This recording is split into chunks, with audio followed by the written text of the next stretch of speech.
$6.79. The pound buys $1.27 and €1.16.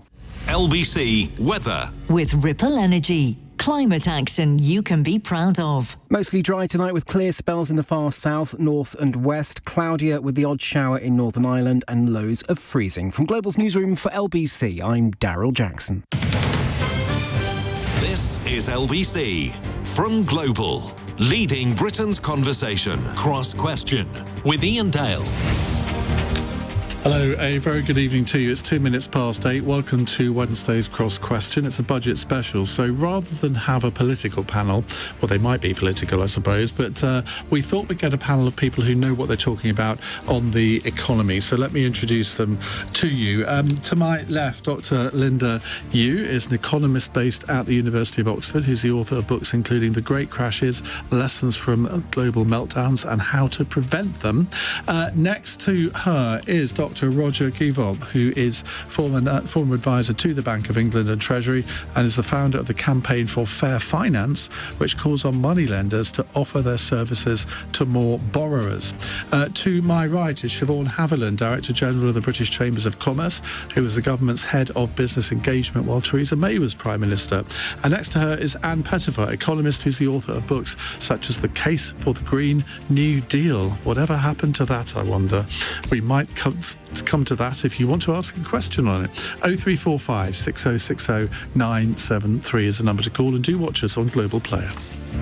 Call 0345 6060 973. Tweet at LBC. Text 84850. Cross Question with Iain Dale. This is LBC. Right, let's kick off with Dowd in Bolton. Hello, Dowd. Hello, Ian. Hello to the panel. It was a very interesting budget from Jeremy Hunt today.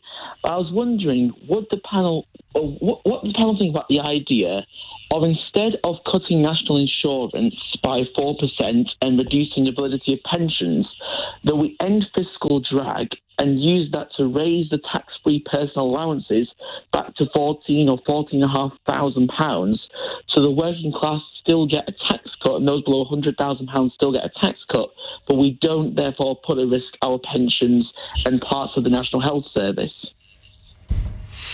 Interesting question there. So rather than cut national insurance, should the Chancellor have unfrozen tax-free personal allowances, which have been, I think, at £12,500 for the last, is it 4 years? Mm-hmm. Correct me if I'm wrong, something like that. And of course, they had been raised during the coalition years from £6,500 to £12,500, but then it all came to a halt. And the Liberal Democrats do take credit for having done that. Linda, let's start with you. Yeah, it's a great question. So fiscal drag, so being that you're being pushed higher into a higher tax bracket, is related to this. And this is one of the reasons why, despite the fact that national insurance has been cut by 2p, adding to the 2p from the autumn statement, you still have, according to the Institute for Fiscal Studies, you will be worse, the average worker will be worse off because of fiscal drag, being pushed higher into a higher tax bracket. The alternative would have been to either, increase the tax-free personal allowance or just cut income tax. But those measures are more expensive and they cover, so for instance, today's package, roughly speaking, cost about £10 billion. If you had done national income tax cut instead, it would have been not quite twice, but it would have been a lot more expensive. So there's a question of fiscal headroom. And if you could restore the thresholds to where they were 4 years ago, I think I read somewhere, again, correct me if I'm wrong, that it would have cost £40 billion. Yeah, 40 billion. Indeed. And so I think this is why the positioning of today's measures is that it's a tax cut for workers. So in other words, it's the average worker, the ones that pay national insurance, will see that drop. That's 27 million workers and then 2.2 million self-employed. Had there been more fiscal headroom, I think that the case for having done something broader would have been there, because people are still struggling in a recessionary environment. I keep saying fiscal headroom, so let me just make quite clear. It's because the government has its own fiscal rules, and one of them is that debt has to fall as a share of GDP in 5 years' time. And And by the way, and it's a rolling 5-year period, so you never ever gotta get there. But the Office of Budget Responsibility, the independent fiscal body, tells you how much fiscal headroom you have to meet that fiscal rule. So last autumn, it was £30 billion. Today, it's less than 13 billion. And so to do this cut, he's raised taxes on non-doms and others. So I think that was the justification, but I'm giving you a longer answer because I think the reasoning is actually affordability. Because, Roger, there was no rabbit out of the hat here. When he announced the national insurance cut, I was half expecting him to say, and not only that, but I'm going to do this. But we never had that, did we? Well, I'm very cynical. I was a dead rabbit in the hat, I'm afraid. You know, if Rishi and Jezza think that anybody actually believes this stuff, I would be surprised. I've been predicting for over a year that they are building, through the highest taxation we've had in 70 years, a massive war chest for gigantic tax cuts that Labour won't be able to match just before a general election. That may still be in their back pocket. I thought he might spring it today. But my personal view is that George Galloway's victory, which split Labour, has made the Tories feel strengthened enough to do the same gaslighting as they did with the autumn statement. The numbers to which Linda referred briefly that back it up, which come from, my goodness, Sky News research and a lot of other people, are that on somebody on £17,000 is going to save £14.77 on national insurance, but the total tax take is going to be £62. So actually, I'm sorry, Jeremy, but once again, you've told us how well we're doing and you've talked about tax cuts, but that person is actually paying £47.29 more today than he was yesterday. Well, how does that work? How can that be true? Well, because of fiscal drag, because they won't move the thresholds. The only thing that this government should have done is move the thresholds, but they are making plays, as always, to the blue wall, to the people who vote for them. They don't think that the people who need the threshold moved, the pensioners, the lower earners, they're not going to vote for them. They don't care about them. That's the only interpretation that I can make. And they should have moved the thresholds. The excuse, by the way, not only for the thresholds, but for all the other tax cuts, real tax cuts that we should have to ease this cost of living burden, is the absolute nonsense from Mr. Hunt that we don't have enough money. Fiscal restraint. The OBR, the Office of Budget Responsibility, the political editor of the Times, have called them a bunch of lefty economists who, to paraphrase, shouldn't be listened to. I would just point to one thing, as you just said. The cost of raising the threshold, the lower one, from $12,570 to $20,000, which would benefit just huge numbers of people that are really suffering, is indeed £40 million. Do you know that we are not alone, but one of the very few countries that pays interest on all the quantitative easing that has been done, as if the bankers aren't getting enough money from the 14, and that's for another day, totally unnecessary interest rate rises, which did nothing to curb inflation. They're getting all that interest from those 14 rates. They're also getting $40 million a year in interest, which Andrew Bailey is paying them. Billion. 40 billion, thank you. 40 billion a year in interest on the money that he has printed. Stop paying the interest like the Swiss Central Bank, like the European Central Bank, like all the other central banks that are not paying phony interest on phony money. There's your 40 billion for the Tories to actually do something for these people. And Pettifor. So, I mean, I just want to thank Dad for his question, because I think it's really the question, you know, the discrimination against people on low incomes, and what a difference it would have made if he'd raised the allowance to about £15,000 or so. But I want us to move away from the way in which the economy is framed by this government, but also by the Labour Party, which is that it's all about the public finances. It's all about the Treasury, how much the Treasury is taking in and how much we're paying. That's what budgets are about. And they are about that. But fundamentally, the budget should be about what we're doing for the whole economy. And the whole economy consists of more than just the public sector. It includes the private sector. Now, if you penalise someone by giving them with one hand £17 and taking away £62, you're taking £62 out of the real economy. That money could be spent in private businesses in all kinds of ways, which would have then generated extra income for the Treasury, but also particularly for the private sector. So the way you were thinking about this so narrowly, without thinking what very high taxes do to the whole economy, means we're missing. That's why we have a recession, because he keeps taking money out of the economy, and he's taken more out of the economy than any other government since the end of World War II. And that means the amount of money around for the private sector has shrunk. So I want us to be thinking in those broader terms, because, if I was a shopkeeper or ran a restaurant, I'd be really angry and upset at the fact this government really doesn't care about the fact these poor little businesses are struggling with rising rents, rising energy costs. Bills are going up all over the place. Phone bills are going up by more than CPI, and we're having to cope with all those rising costs, while at the same time the amount of money around in the economy is shrinking. Shevaun. Well, interesting. Thanks, Anne. It's a good segue, because from a business point of view, money back into people's pockets, national insurance, tax breaks and so on, is good for business if they spend it, of course. But what was quite interesting today is that was also framed using OBR figures on how those tax cuts would bring 200,000 people back into the workforce as a forecast, which isn't really how it's been framed before. And, the number one thing that businesses tell me when I travel up and down the country and meet them is they can't get people, and they can't get people with the right skills, and that is really holding back their growth. So anything that brings people back into the workforce is a good thing. But in terms of the question here from Dowd, I mean, do you think it was right to cut national insurance, or do you think it would have been better if it got $9 billion to allocate, that it should have been done in a different way? Well, giving it all to small businesses, I imagine. I mean, I would say that. If I can cast everyone's mind back to the autumn statement, businesses got quite a lot of great stuff in the autumn statement: full expensing, business rates relief.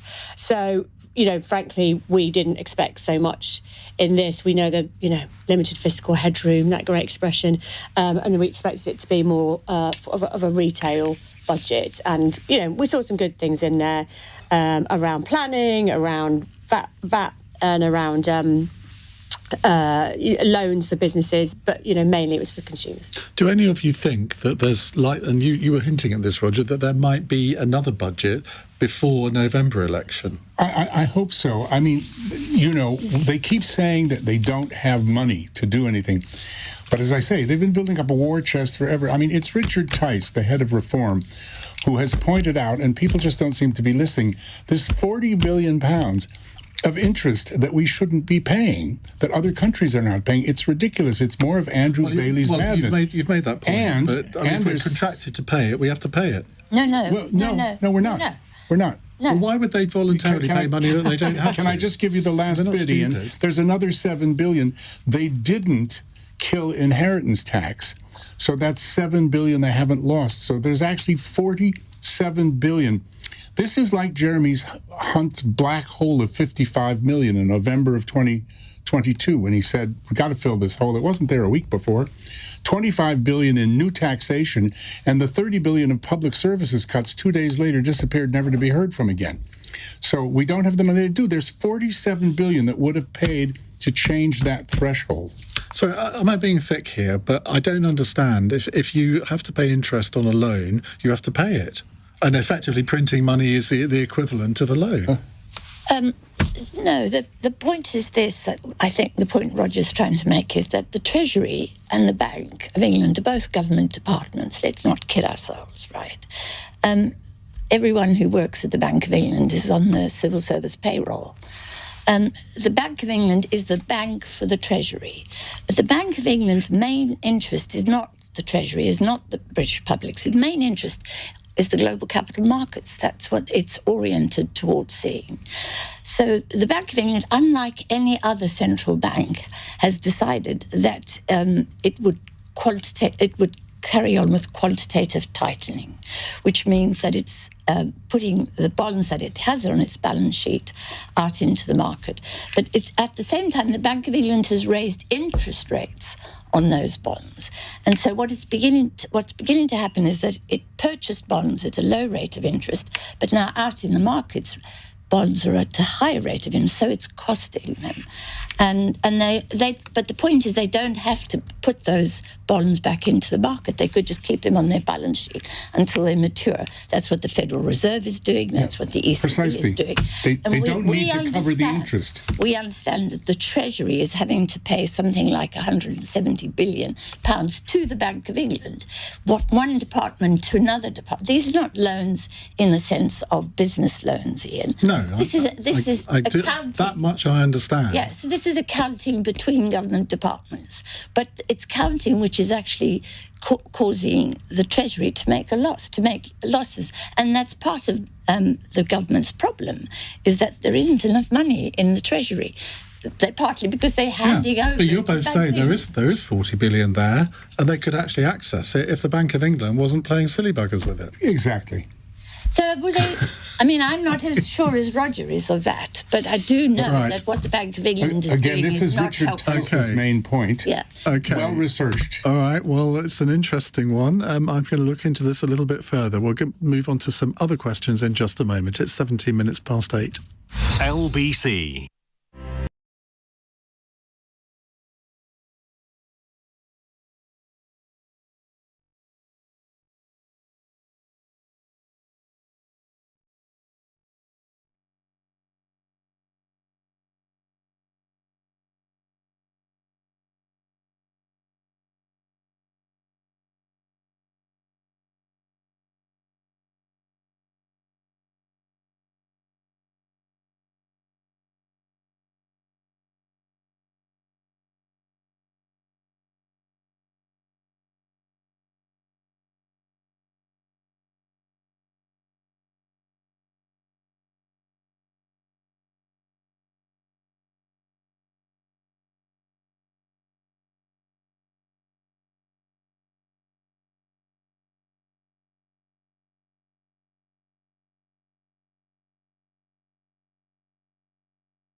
Past 8. It's a special budget cross question with Shevaun Haviland from the British Chambers of Commerce, Economist Anne Pettifor, Dr. Linda Yueh from Oxford University, and Roger Gewolb. Now, Roger, we haven't had you on the programme before. Just sort of tell us a little bit about yourself, what you do. I'm a geopolitical and economics and money pundit and broadcaster, and I talk about consumer issues and business and geopolitical issues I report in other countries about what's happening here. And yeah, that's pretty much it. Okay. Well, we've got a sort of geopolitical question now from Steve in Poole. Hello, Steve. Good evening. I am an ex-serving Royal Marine, and I'm very concerned about how underfunded our armed forces are.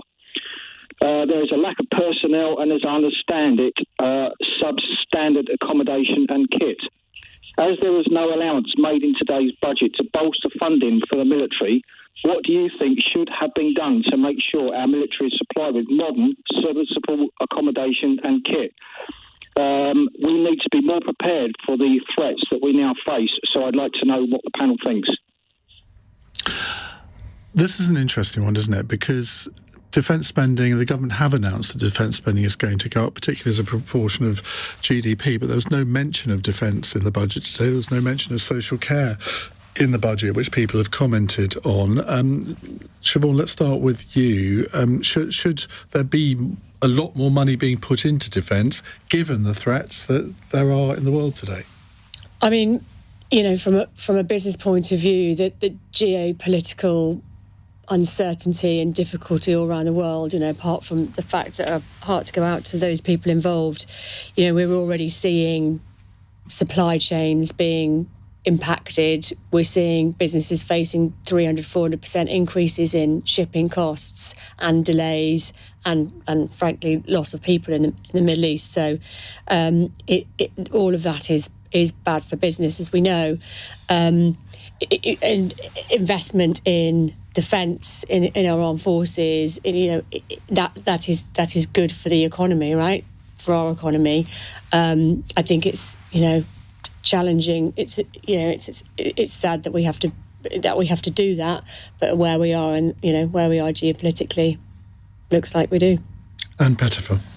Oh, I just wish our government would spend more time in making peace in the world instead of intervening in conflict. And I'm actually horrified by what's happening in the Middle East, the deaths of Palestinians, the crudity, the cruelty of it, actually. And I can hardly speak about it. I think it's so awful. But what it's having is, as you have said, economic consequences because of what's happening to shipping through Aden. So, I think we should be making peace on the one hand, but I also think that we should be clothing and housing our armed forces. We expect them to make very great sacrifices, and yet we expect them to live in what are very insecure and apparently unpleasant conditions. I'm not an expert on defence spending, but I think the very least we could do is house them decently and their families, because we expect them to move quite a lot and we expect them to risk their lives. And we have to show some way in which we value the fact that there are people willing to risk their lives for our defence. Do you think? But on the other hand, I think we spent an enormous amount on a nuclear weapon that doesn't seem to work terribly well. So the proportion, the way in which spending is allocated, for me, is problematic. But I'm no expert on defence spending. Perhaps we all need to be experts on defence spending, because it seems to me, given the threat that there clearly is from Russia, given the head of the army recently even floated the idea of conscription. He said we were now the pre-war generation, in quite lurid words. But perhaps we need to have this national debate, Linda, about whether we should be devoting far more resources to defending the country. I'd agree with that. I think, as we've already heard, I think geopolitical and actual hot wars are affecting all of us. So what's interesting today was the Chancellor actually stuck with a 1% real increase in what's called day-to-day departmental spending from 2025-2026. So what's going to happen to defence? What's going to happen to the other areas you mentioned, like social care? At the moment, it looks like they will have a real decrease over the course of the Parliament. In other words, if you keep spending at 1% and inflation is quite high, if you can maintain a 1%... Well, inflation should be around 2% by that point. Yes. We hope. Apparently in a few months. That's what we heard today. In a few months, Inflation's going to be 2% or lower. Depends on your definition of few, doesn't it, I suppose? Indeed.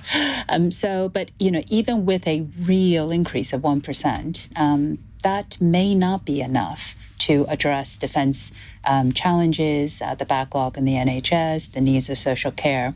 So what we actually need, what we didn't get, is a government spending review. Those are normally when they would set out all the reasoning, the conversation around what's protected and what's needed. So you'd mentioned before the break, we could have another budget. I think we will by the autumn. But what I would really like to see is even a one-year government spending review so we can make a judgment on how these things would be spent.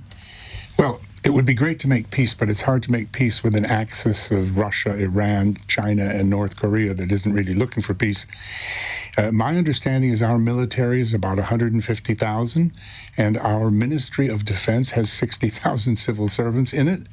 And we are woefully unprepared for the war with a very small W at the moment that we're actually in. So, yes, I was very disappointed that defense was not included in the budget.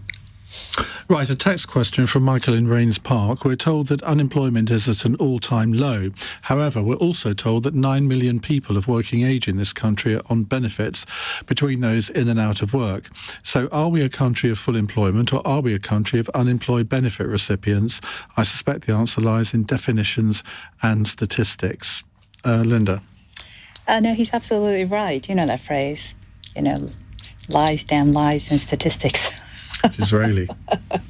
And so unemployment is fairly low, but we also have separate issues, which is one of them is how you support, people who are on benefits and may not be able to work, or on benefits and need support to get into work. And that plays into the other part of the definition, which is inactivity.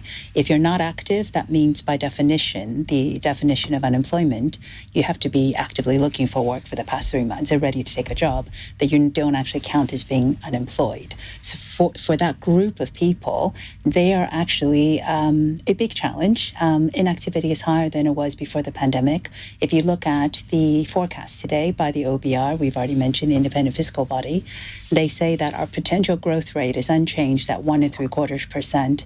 Nothing in today's budget has shifted that because of labor force participation, the inactivity problem, demography, we're aging, so therefore there's social care pressures, and then what it means for productivity. So this question, getting into this issue, I think will be hugely important, not just for those people and our standards of living, but growth, which then affects how much debt we can take on and everything else. I'm going to ask for relatively concise answers from the other three of you, if I may. Anne? So I think, we may have full employment, but it's insecure, low-paid employment. It's the sort of...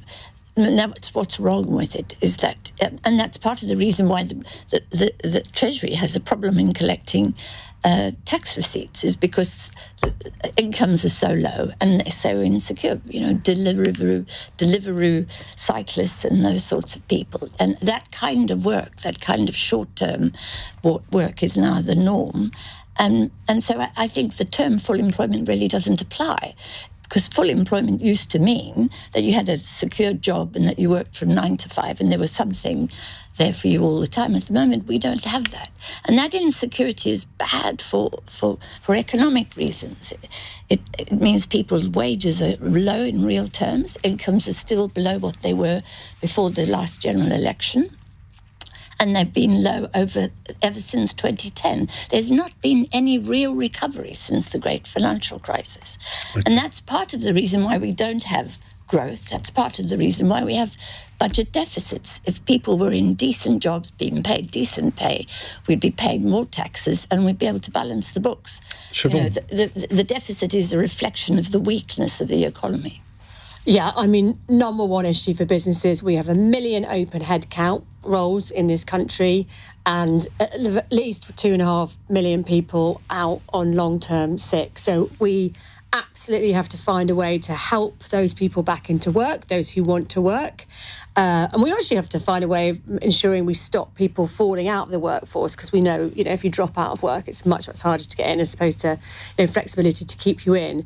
And that might be around occupational health, it might be training to get people back into work.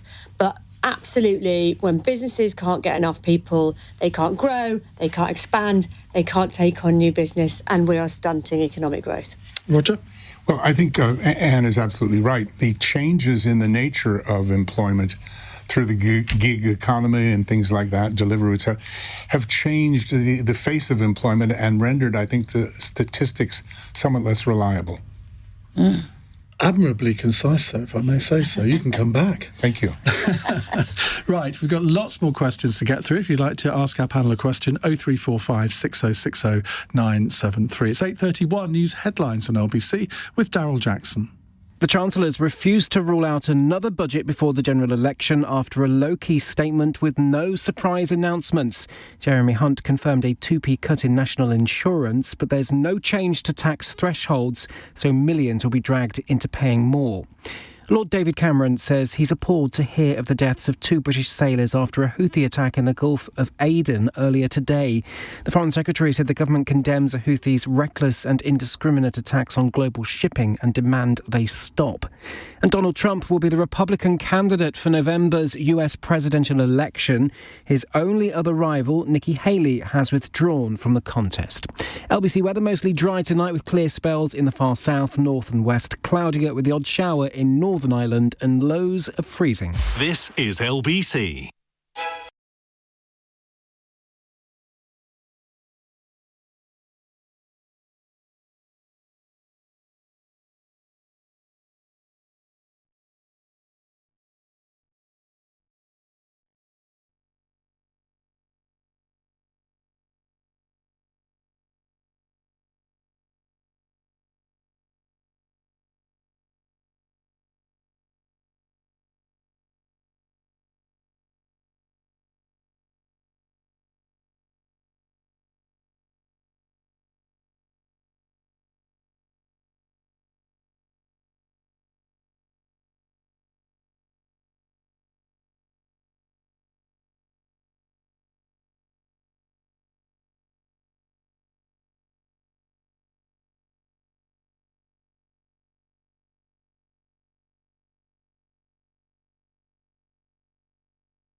On LBC, cross question with Shevaun Haviland from the British Chambers of Commerce, The Economist, and Pettifor, and Roger Gewolb, and also Dr. Linda Yueh from Oxford University. Let's go to Eric in Enfield. Hello, Eric. Hi, guys. Good evening to you all. I haven't heard this question at all, which I think is very important. Labour used to bang on that when universal credit was going ahead full steam, that if I can remember correctly, they said they're going to either scrap it or reform it. People like me, for example, I'm self-employed plumber. You may know Eric. I rang out a few times on the programme. Like, tax credits is ending for me. I'm not eligible to claim universal credit because my wife can't work. Because for medical reasons, arthritis and all that, and I'm only 30 hours, and I'm not going to be claiming. So he's knocking off people like self-employed people that made it hell. For example, I haven't got time to go to the what's your job question, centre. Eric? What are they going to do about it? What's Labour going to do about it? I mean, they said that it's unfair at the time, Was it just to gain votes? Are they going to be looking into it now that they may be coming into power? Well, we haven't got a Labour representative on the panel, but universal credit, I think, it's an interesting subject, because I think everyone thought that when COVID happened, the whole system would crumble, and it actually didn't. And it seemed, I was expecting to get like thousands of people calling in saying it's not working, but it was actually quite the opposite, that it did seem to work. And what's your view of the way that universal credit has been rolled out? Do you think there is scope for reforming it? Yes, I do, but really, I'm not in a position to talk about it. I don't think I can express a view authoritatively because I haven't thought about it properly. Okay, that's very honest, and that's absolutely fine. Linda? I'd agree with the point that you made. I remember I was before the Treasury Select Committee when they said we can't really do the furlough scheme, we can't really do anything because we don't have the welfare system for it. And it turned out that universal credit, which was many, many years in the making, actually did serve to distribute income when it was needed. I think the issues around it, I think, are pretty well documented. Even though it has consolidated all the previous benefits, it could still use reform. It is still a work in progress, which is why you were surprised it worked so well. And frankly, when I was making that point about literally COVID was happening and the others on the panel were saying, Linda, it won't work because universal credit is not yet established enough. So there are things that I think can be done. And I'm quite sympathetic to what, your caller has said. I think for a lot of self-employed people, you saw during the pandemic, universal credit really didn't quite fit in a lot of ways and get support that they needed. And I suppose, Roger, any benefit system is constantly evolving, and there will always be people who just slightly miss out because the percentage is 30% rather than 35%. You're never going to get a system that will be fair to everybody. That's right. And I think that there is room for reform, but the caller's question was, what is Labour's policy on that? And I think it's interesting that of all the areas that should be concerning them, and Rachel Reeves, who was sitting in this chair not long ago, I'm so surprised they haven't come out and said this is exactly what we would do. Well, they haven't said a lot of what they would do. That's the frustration for people like me. We try and drag it out of them, but not very successfully. I think Keir Starmer's main manifesto is, I'm not going to be like Rishi Sunak. Yeah, which I suppose is not unusual for an opposition leader, is it? Shevaun, do you have any views on universal credit? I mean, very, very briefly, it's obviously not our area. We don't talk to our business about that specifically, but what we do know is that our businesses want a benefit system, an entire system that works for the economy, so that works for people who want to work and can work, but looks after those who can't, and that's got to be the right balance. And actually encourages people to work, which I'm not sure at the moment that it does in the way that it needs to. I mean, if there are 9 or 10 million people of working age who aren't working, there will always be a proportion because of long-term health conditions that can't. But there's no way that that's 9 or 10 million, is it? I think we can all agree on that. Eric, thank you. Let's go to a WhatsApp question from Jane. Remember, you can WhatsApp a question to us on 0345 6060 973. If you want to help small businesses, do something about Brexit.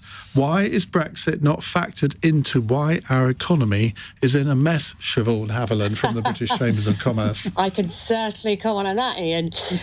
So it is interesting about the B word, as it were. When we do a review of the TCA, so the agreement every year, we published a document about what's working, what isn't working.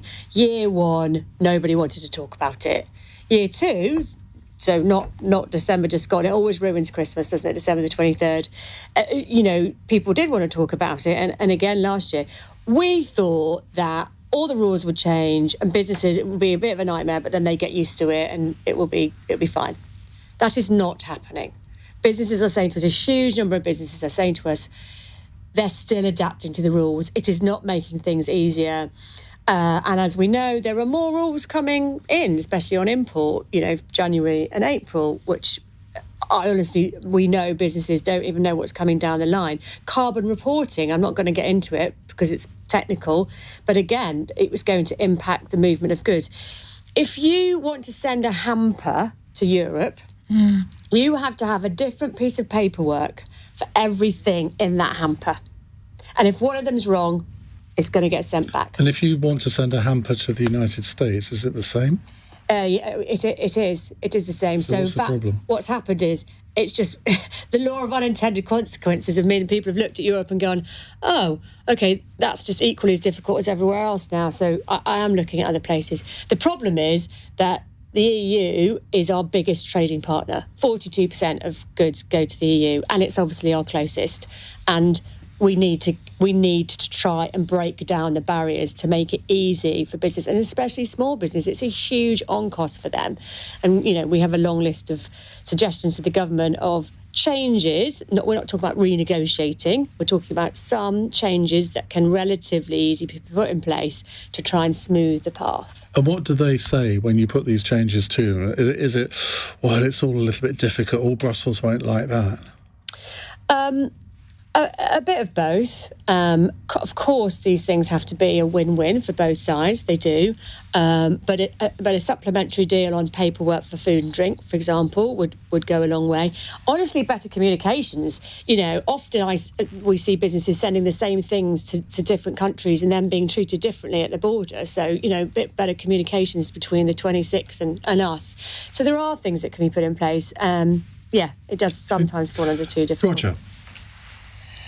I suppose that's pretty accurate. I think it is tough for small businesses, but I think you make a very good point that look at the States, the same thing.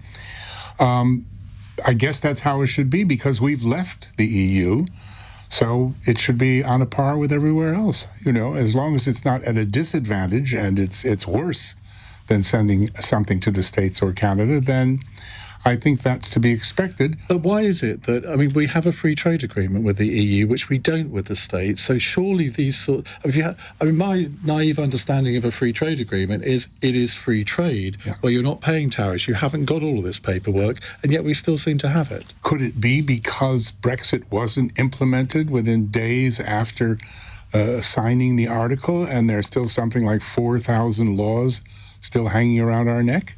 And what we're talking about is non-tariff barriers, technically, like paperwork is obviously not a tariff. And, having said all that, we hugely encourage business to trade as much as possible. We say this a lot. You need to help businesses trade in this country because there are 200 other markets around the world that aren't the UK, and that will be the quickest way to grow our economy, bring taxes back into your coffers, Chancellor, and pay for our public services. So trade wasn't mentioned today, but it absolutely should be top of the There's a lot of things that weren't mentioned today, weren't there, Anne? Yes. So, Brexit. So I think, I hear what is said about small businesses, and I know plenty of small businesses have complained and so on. But if you look at it from a macroeconomic perspective, actually Britain hasn't done much worse than Germany and France. Actually, we're on a par with them. And so it's not that it's had that, in my view, it hasn't had the impact that the anti-Brexiters expected. And at the same time, it hasn't really been good. I think it's just crazy that we've fallen out with our neighbours, that we haven't made it easy to trade with our biggest trading partner, and that we've set up all these obstacles for small businesses. But from a macroeconomic perspective, the German economy is as much brought down by austerity as the British economy is. And so really more so, actually. If you more so. There they really do believe in a debt break. There they, Mrs. Angela Merkel's a Swabian housewife, dictates economic policy. Can you imagine? It's shocking. But we see that, Germany is now the sick man of Europe. And we are determined to follow in that path, it seems to me. We want to stay in the world of austerity. So I think from a macroeconomic perspective, the alarm around Brexit was excessive. It was clumsy. I don't think it was managed well. But actually we're not doing much worse than economies on the mainland. Linda. I think there's only so much capacity to negotiate a free trade agreement or improve one. So I do wonder if more effort should actually be put into trying to make the free trade agreement with the EU work better. You can choose technology. And do you think Labour would be in a better position to do that if they form a government? There could be a new start. Oh, that is a good question. I don't think they've said anything about it. Well, they have said they would want to renegotiate things, but you've got to have two to tango, haven't you? You do. That is actually a really... these are the kinds of questions I hope you will be asking Labour throughout the course of the next few months. But the reason I make that point about prioritization is that the US is considered to have the best trade negotiators in the world. They only do 2 free trade agreements at a time.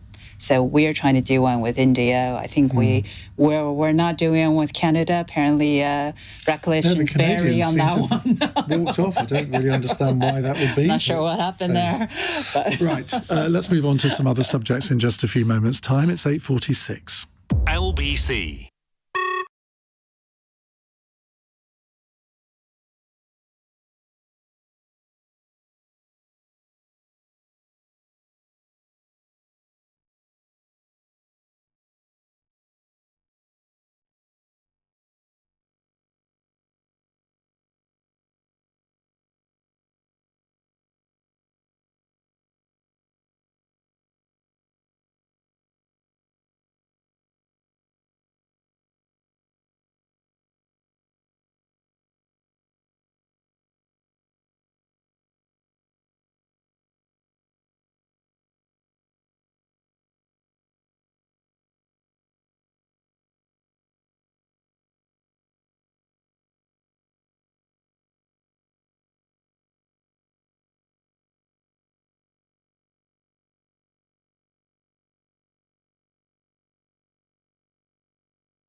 .49 is the time on LBC. We have Shevaun, Haviland and Pettifor, Dr. Linda Yueh and Roger Gewolb with us answering your calls.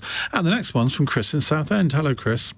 Good evening, Ian, and thanks for taking my call. Well, a quick introduction. The company I work for, which is a delivery company, introduced a lot of these electric delivery vans. They have found that the range on these delivery vans, these electric ones, is half of that of the diesel ones. I mean, my person, again, I know these aren't environmentalists, they're here to talk about the economy, but I do think a lot of these threats that they predict about global climate change are a bit exaggerated. That's my personal, if you like, uneducated assumption about them. But my question to the panel mainly is, can we both save the environment and do more to reduce the negative effects of climate change without impacting on people's living standards? Well, that's a really good question, actually, isn't it? Roger, let's go to you first. Yes, I think we can, but I am mindful of the issues surrounding electric vehicles generally, and I don't know how that's going to resolve itself. Something isn't right, and I think that needs to be looked into before progress can be made on a broader scale, such as the caller is asking. What do you mean something isn't right? You mean the charging network? Well, there aren't enough charging points, and one hears complaint after complaint about the fact that they don't actually travel as far as they're meant to. I know. You've obviously been reading my article in the Daily Telegraph about my experiences. I've gone back to a diesel car. You've gone back? Yeah. Well, no, don't get me... You see, you've got me started now, and this is never a good thing. Anne? So I think the caller, thank you for his question, but I really think he ought to not be so cynical about the science. The scientists are telling us, are warning us, and they know what they're talking about. And we know that it's happening because we've said, for example, we've had this extraordinary February where we had excessive rain.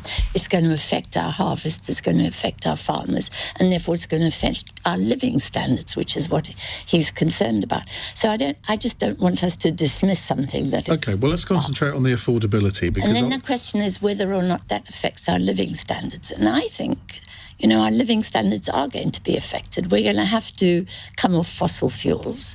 And I was disappointed today that the Chancellor didn't put up taxes on on fuel and thereby encourage, Well, he's extended the windfall tax till 2029, hasn't he? Yes. But the point is this, we've got to encourage electric cars and the development of electric cars and charging points. And the government should be helping us build the infrastructure that we need to be able to be green. Well, they say they are.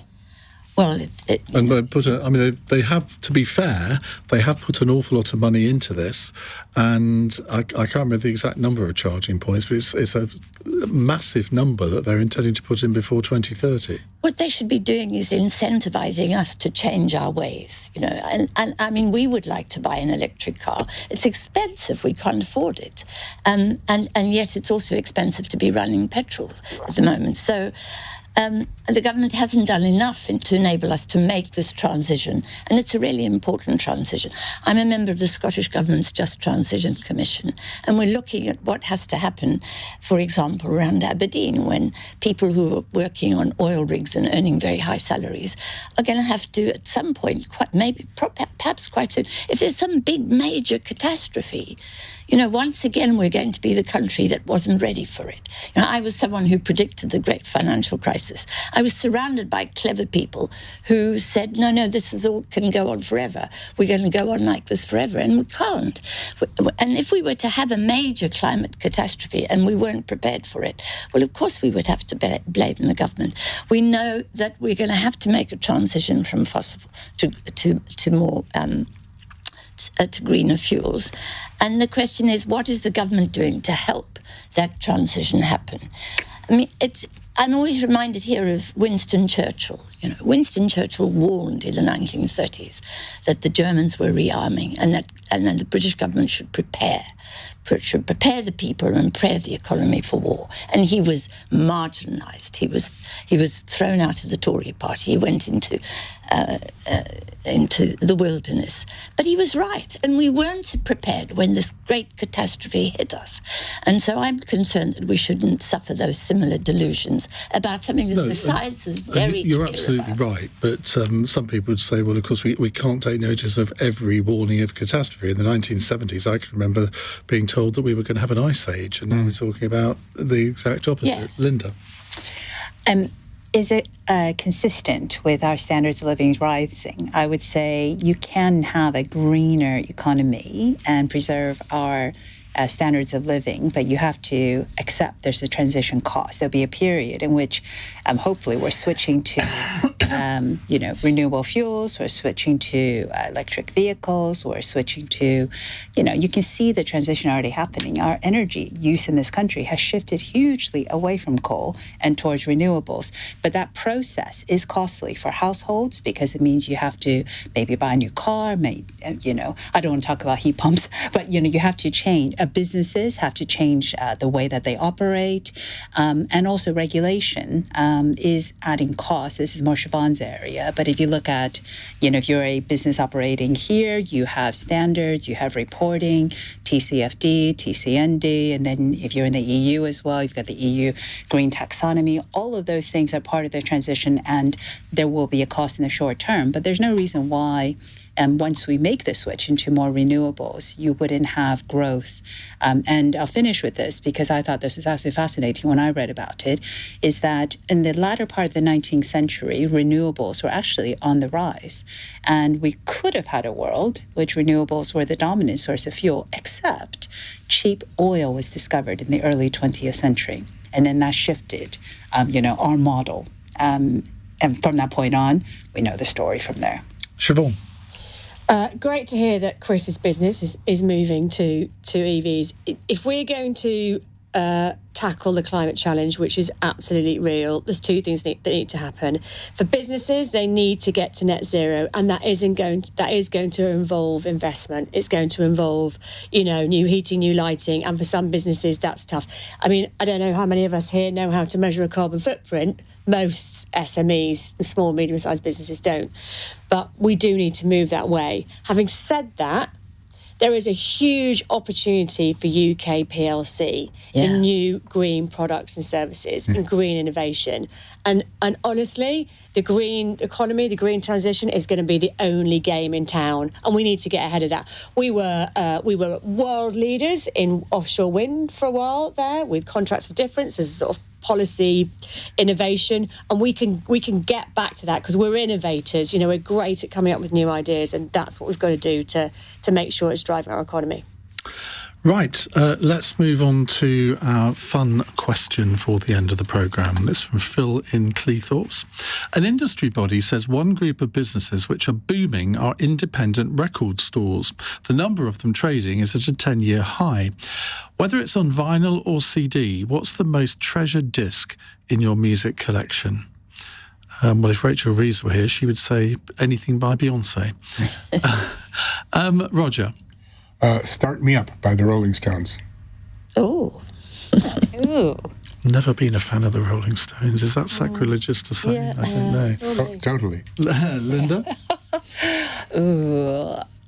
Either Duran Duran or Wham. You're a child of the 80s, obviously. Shevaun. Speaking of which, I have a double tape of the original Now That's What I Call Music. Number one? It didn't have numbers on it because it was the first one. That's probably worth quite a lot of money. Right? It's the best double album. I'm sure it's got one on it somewhere. Anne. Gosh, I'm going to be very square here because my treasured one is a 45-inch that I bought for my mum and dad when I was 12 of Eine kleine Nachtmusik by Mozart because I wanted the family to play classical music because we didn't have classical. On a 45? Yes, it was one. Was it or a 33? It was a little I think. one. Yes. And I just treasure that. And my family had to sit and listen to this music and think, and I was being snooty, I suppose, really. But I wanted to learn about classical music when nobody in my family or in my community knew anything at all about it. Well, there you go. I'm going to pick a yellow LP that I've got from Bananarama back in the 80s. You'd love it, Linda. I would love it. Right, thank you all very much for coming in today. On Monday's panel for Cross Question, we have the Conservative MP and Treasury Select Committee Chair Harriet Baldwin, the barrister and international law expert Natasha Hausdorff, Labour MP Charlotte Nichols, and the Green Party's London mayoral candidate Zoe Garbett. Ask Harriet. Ask her about the Bank of England. I'll ask her lots of things. She's just written a paper, or they've just produced a paper. OK, well, we're not going to talk about the Bank of England in the next hour, but we are going to be talking about Shamima Begum, because a group of United Nations experts have urged Britain to repatriate Shamima Begum today, claiming credible evidence the vulnerable jihadi bride, their word, not mine, was recruited by ISIS for sexual exploitation. Now, that may be a reason to repatriate her. She's in a refugee camp in Syria at the moment. But I don't think it's the main reason. I think that any country has a responsibility to all of their citizens, no matter what they've done. And I think we should bring her back to face justice in British courts. I don't think that's at all controversial. I don't think it's me being a wet lettuce. But surely that's what should happen. Or do we just leave her to rot there for the rest of her life? On your radio, on Global Player, and Play LBC. leading Britain's conversation. This is LBC. From Global's newsroom at 9 o'clock, Sir Keir Starmer has described today's budget as the last desperate act of a failed Conservative government. It included a cut to national insurance as well as an extension to child benefits.